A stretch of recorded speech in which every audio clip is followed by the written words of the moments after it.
بسم اللہ الرحمن الرحیم۔ السلام علیکم ورحمۃ اللہ وبرکاتہ۔ آج سلامتی نیوز انٹرنیشنل کے پلیٹ فارم سے میں محمد یاسین عظیمی بحیثیت general secretary good workers organisation برائے سماجی بہبود رجسٹرڈ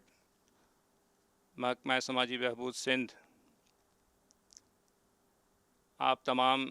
کے لیے یہ پیغام نوٹ کروا رہا ہوں کہ اس وقت ہمارا ملک، ہمارا عزیز وطن پاکستان جس مہلک وبا سے نجات کے لیے انسانیت کو اس مہلک وبا سے بچانے کے لیے تمام دنیا کے ساتھ اپنی کوششوں میں مصروف ہے، آج ہمارے ملک کا بچہ بچہ اس جذبے سے سرشار ہے کہ وہ اپنے پیارے ملک پاکستان، نہ صرف پاکستان بلکہ پوری دنیا کے انسانوں کے لیے ایسا جذبہ رکھتا ہے کہ جس کی مثال نہیں دی جا سکتی۔ الحمدللہ آج پاکستان کے پاک افواج، محکمہ police, Pakistan rangers, doctors, paramedical staff جس طرح اپنی انتھک کوششوں کے ساتھ اس بیماری سے نبرد آزما ہیں، وہیں پر بہت زیادہ خراج تحسین میں ان رضاکار تنظیموں کو پیش کرنا چاہوں گا کہ جو اپنے محدود وسائل کے باوجود پاکستانی قوم کی اس مشکل گھڑی میں ساتھ کھڑی ہے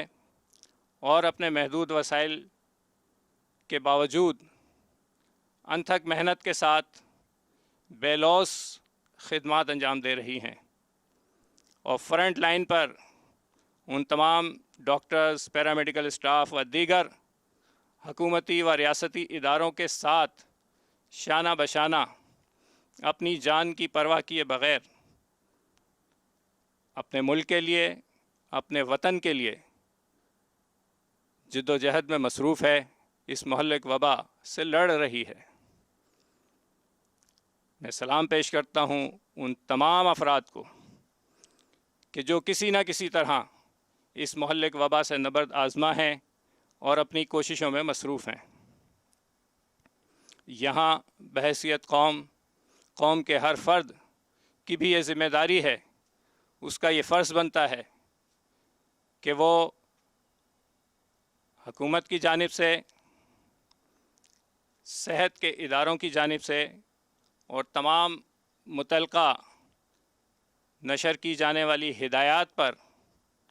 تندہی سے منوعاً عمل پیرا رہیں، اپنے آپ کو بھی محفوظ رکھیں،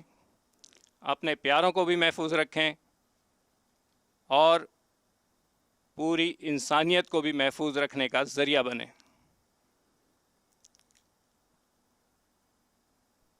یہاں اس پلیٹ فارم سے میں اپنی تنظیم گڈ ورکرز آرگنائزیشن برائے سماجی بہبود رجسٹرڈ کا تھوڑا سا تعارف پیش کرتا چلوں کہ تقریباً عرصہ 32 سال سے ہماری تنظیم good workers organization Sher Shah colony سے لے کر اور پورے کراچی تک ہر مشکل گھڑی میں اپنے ہم وطنوں کے ساتھ کھڑی رہی ہے، ہر شعبے میں ہر ممکن اپنے محدود وسائل کے ساتھ اپنا حصہ ڈالنے کی کوشش کرتی رہی ہے اور کرتی چلی آ رہی ہے۔ الحمدللہ سماجی خدمات کے ساتھ ساتھ دینی خدمات، میڈیکل خدمات و دیگر جہاں بھی جب بھی علاقے کو، اہلیان علاقہ کو، ملک و قوم کو ضرورت پڑی، گڈ ورکر آرگنائزیشن برائے سماجی بہبود اور محمد شفیع بٹ مرحوم ٹرسٹ نے مدد کے لیے، لوگوں کی امداد کے لیے اپنی جدوجہد جاری رکھی، اپنا حصہ اس میں ڈالا اور انشاءاللہ ڈالتے رہیں گے۔ گڈ ورکرز کے تحت مدرسہ حنفیہ تعلیم القرآن برائے خواتین الحمدللہ ایک تسلسل کے ساتھ علاقے کی بچیوں کو حفظ و ناظرہ قرآن کی تعلیم کے ساتھ ساتھ دیگر خواتین کو دینی تعلیم کے زیور سے بھی بہرہ مند کر رہا ہے۔ ہر سال ماہ رمضان میں ایک بہت بڑا اجتماع خواتین کے لیے صلاۃ و تسبیح کا ہوتا ہے، اور یہ کام 32 سال سے محترمہ حنیفہ بیگم مرحومہ نگراں مدرسہ حنفیہ تعلیم القرآن کی زیر سرپرستی چلتا رہا ہے،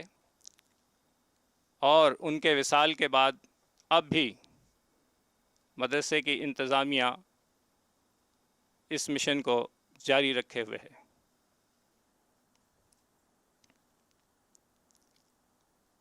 گڈ ورکرز آرگنائزیشن کے تحت وقتاً فوقتاً اس عرصے میں آنے والے آسمانی و زمینی آفات میں مثلاً زلزلہ، سیلاب، گردن توڑ بخار، اس کے علاوہ دیگر وبائی بخار اور دیگر امراض کے لیے میڈیکل کیمپ کا انعقاد کیا جاتا رہا ہے، اور انشاءاللہ اب اس کرونا جیسی وبا سے بھی لڑنے کے لیے، اس کے خاتمے کے لیے ہم اپنا حصہ ڈالنے کے لیے پیش ہیں۔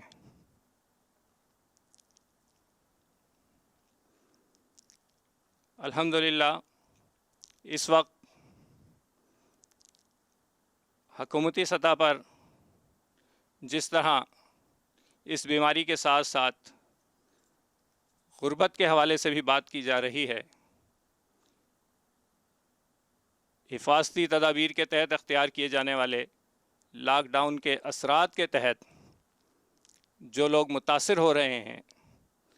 اور جنہیں زندگی کی ضروریات کو پورا کرنے کے لیے مشکل درپیش آ رہی ہے، اس میں نہ صرف حکومتی سطح پر بلکہ سماجی و دیگر فلاحی تنظیموں کی سطح پر بھی راشن کی تقسیم کا سلسلہ چل رہا ہے، جاری و ساری ہے۔ الحمدللہ گڈ ورکرز آرگنائزیشن اور محمد شفیع بٹ مرحوم ٹرسٹ کی جانب سے ہر سال ماہ رمضان المبارک میں تقریباً اپنے ذاتی بجٹ کے تحت 50 ایسے مستحق افراد جو سفید پوش ہیں، اپنی سفید پوشی کی بنا پر کسی کے آگے ہاتھ پھیلانے سے قاصر ہیں، انہیں ایک شفاف سسٹم کے تحت ڈھونڈ کر ان تک اس سامان کو پہنچانا کا ایک سلسلہ تنظیم کی جانب سے عرصے سے جاری ہے۔ انشاءاللہ آج کے اس موجودہ حالات کے پیش نظر تنظیم نے یہ فیصلہ کیا ہے کہ کم از کم 100 اور اگر ہو سکا تو اس سے بھی زیادہ ایسے افراد تک کوشش کی جائے گی راشن و دیگر ضروری سامان پہنچانے کی۔ اس کے علاوہ ہماری تنظیم کے تحت ایک سلسلہ اور بھی قائم کرنے کی کوشش کا آغاز کیا جا رہا ہے کہ چونکہ ہم مسلمان ہیں اور بحیثیت مسلمان ہماری فرض عبادات و دیگر دینی عبادات ہمارے عقیدے کا لازمی جزو ہیں، اور ان عبادات کے ذریعے ہم اپنے خالق اللہ سے قریب ہونے کا وہ رشتہ استوار کرتے ہیں، وہ جذبہ بیدار کرتے ہیں کہ جس کے تحت ہم روئے زمین پر نوع انسانی کے لیے، اللہ کی مخلوق کے لیے زیادہ سے زیادہ ہمدرد بن سکیں۔ یہ اللہ ہی ہے کہ جو اس پوری کائنات کا خالق و مالک ہے، اور اسی کی قبضہ قدرت میں ہر امر کا ہونا ہے۔ بہرحال مساجد میں عبادات کے تسلسل کو یقینی بنانے کے لیے ہماری یہ ایک تجویز ہے کہ محلے کی سطح پر مسجد کے قریب رہنے والے محلے کے لوگ، صاحب ثروت لوگ، مخیر حضرات یا جو بھی درد مند دل رکھنے والا اس امر میں تعاون کر سکے کہ نمازی حضرات کے لیے وضو خانے میں صاف پانی کی دستیابی، ہاتھ دھونے کے لیے معیاری صابن کا استعمال، مسجد کی صفائی کے لیے بہترین اور معیاری جراثیم کش ادویات کا استعمال، اور مسجد میں آنے والے نمازی حضرات جو کہ گھر سے وضو کر آتے ہیں ان کے ہاتھوں کو سینیٹائز کرنے کے لیے سینیٹائزر کے استعمال کے لیے بڑھ چڑھ کر تعاون کریں اور اس کا ایک بہتر انتظام کرنے کی طرف آئیں۔ ابتدائی طور پر ہم نے جامعہ مسجد نورانی سے اس کام کے آغاز اور ابتدا کی بنیاد رکھنے کی طرف ہم جا رہے ہیں۔ انشاءاللہ جامعہ مسجد نورانی میں تمام ان حفاظتی تدابیر کے ساتھ فرض عبادات کے تسلسل کو یقینی بنانے کی طرف اور اہلیان علاقہ و نمازی حضرات کو کرونا سے بچاؤ کے لیے ممکنہ اشیاء کی دستیابی کے لیے انشاءاللہ ہم انتظام کرنے جا رہے ہیں، اور امید کرتے ہیں کہ ہماری یہ کوشش دیکھ کر ہمارے دوسرے بھائیوں کو بھی حوصلہ ملے گا اور وہ بھی اس امر کو اپنی اپنی جگہ پر اپنے اپنے محلے میں یقینی بنانے کی کوشش کر کے اس کار خیر میں اپنا حصہ ڈالیں گے۔ ایک بار پھر آپ تمام سے گزارش ہے کہ یہ وبا ایک مہلک وبا ہے، لیکن اس کے خاتمے کے لیے، اس سے حفاظت کے لیے، اس سے بچنے کے لیے کیے جانے والے اقدامات کو سنجیدگی کے ساتھ لیجئے، خود بھی محفوظ رہیے اور اپنے پیاروں کو بھی محفوظ رکھنے کا ذریعہ بنیے۔